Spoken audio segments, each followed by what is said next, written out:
Boa noite, meus irmãos ouvintes do YouTube. Que a paz de Jesus esteja com todos nós. Vamos dar início à prece inicial desta noite, lendo uma mensagem contida no livro Minutos de Sabedoria, de Carlos Torres Pastorino. Se a sombra dos dias tristes perturbar a subida, volte seu pensamento para Deus, que está dentro de cada um de nós. A vitória nos chega por meio das lutas que travamos dentro de nós mesmos. Se as quedas magoam o corpo, servem para libertar o coração. E depois de vencer, espalharemos o amor em redor de todos nós, porque pelo amor conseguimos vencer a nós mesmos. Então, meus irmãos, vamos silenciar as nossas mentes e os nossos corações, elevando nossos pensamentos a Deus, vibrando com muita luz e amor no nosso coração. Senhor Deus, que a Tua misericórdia e bondade nos envolvam neste momento. Somos gratos pelas bênçãos concedidas neste dia que já está finalizando, e que seja feita sempre a vossa vontade.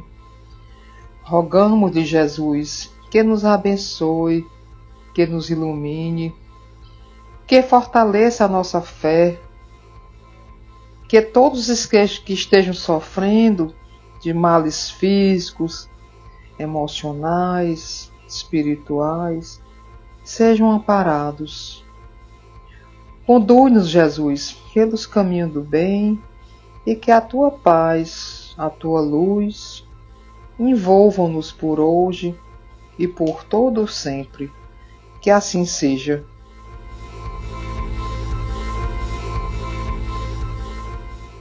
Evangelho segundo o Espiritismo, capítulo 16, item 8. Desigualdade das riquezas. A desigualdade das riquezas é um dos problemas que inutilmente se procurará resolver, desde que se considere apenas a vida atual.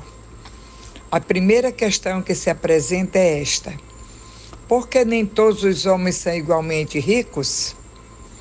Não o são por uma razão muito simples: por não serem igualmente inteligentes, ativos e laboriosos para adquirir, nem sóbrios e previdentes para conservar.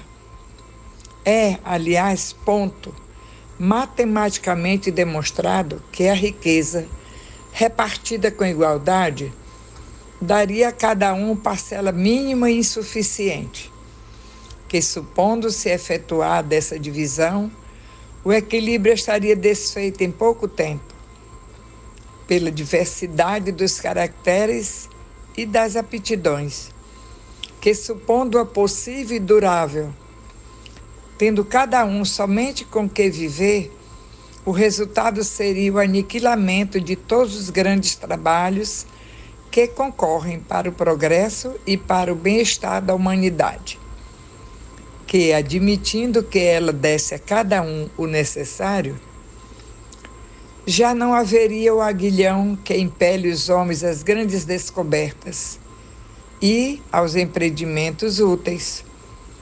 Se Deus a concentra em certos pontos, é para que daí se expanda em quantidade suficiente, de acordo com as necessidades.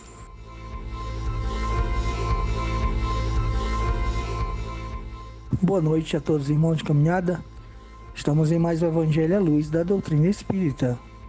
Nossas reflexões consistem primeiramente em esclarecer aos ouvintes que a riqueza é instrumento usado por Deus para induzir a humanidade de ir ao encontro do progresso, sendo que a desigualdade da sua distribuição decorre da própria desigualdade de caracteres dos homens e das necessidades em relação à sua posse.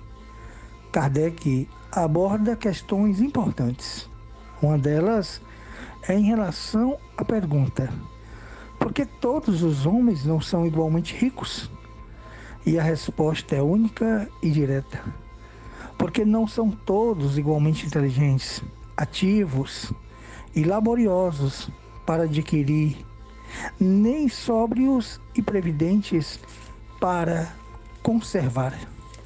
E ele continua afirmando que se a riqueza da terra fosse distribuída por igual a cada homem, cada um receberia uma parte mínima insuficiente. Ora, supondo-se que isso poderia ser feito, em pouco tempo essa igualdade deixaria de existir em virtude das diferenças individuais. Nesse sentido, uns aumentariam suas riquezas, outros, talvez a maioria, a gastariam na satisfação de seus desejos, das suas necessidades materiais, e em pouco tempo a desigualdade de dinheiro retornaria entre os homens. Há um outro ponto interessante dentro da análise de Kardec. Qual? Continua supondo que se cada um recebesse somente o necessário para viver, haveria o aniquilamento de todos os grandes trabalhos que ocasionam o progresso e o bem-estar da humanidade, pois desapareceria o estímulo que impulsiona as grandes descobertas e os empreendimentos úteis. Assim, conclui Kardec que Deus concentra a riqueza em alguns, para que esses a expandam em benefício de muitos nas diversas maneiras, atendendo às diferentes necessidades.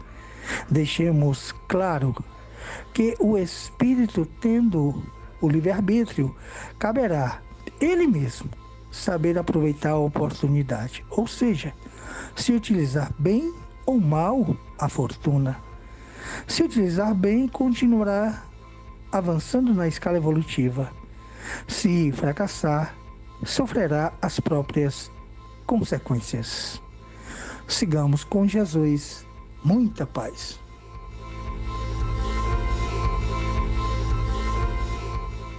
Finalizemos, meus irmãos, o estudo do Evangelho desta noite com muita gratidão. Só temos a agradecer a Jesus, o nosso irmão maior, pela oportunidade de termos ficado presentes nesse estudo do Evangelho, ouvido as reflexões, e que essas reflexões elas possam ter sido plantadas em nossos corações, em nossas mentes, de forma que nós possamos dar um passo a mais na direção do caminho do bem. Nós te rogamos também, Mestre Jesus, para que os teus benfeitores estendam agora sobre essas nossas garrafinhas de água as bênçãos necessárias, os fluidos necessários para as nossas curas de nossos problemas interiores, problemas físicos, mentais, emocionais, espirituais, que nós possamos, após beber essa água, que nós possamos nos sentirmos melhor e mais fortalecidos, e mais com a nossa fé mais fortalecida e com a certeza de que, se seguirmos o teu Evangelho, nós estaremos na direção certeira da vida eterna, como tu nos ensinaste. Fica conosco, Mestre Jesus, hoje, agora e sempre. Que assim seja.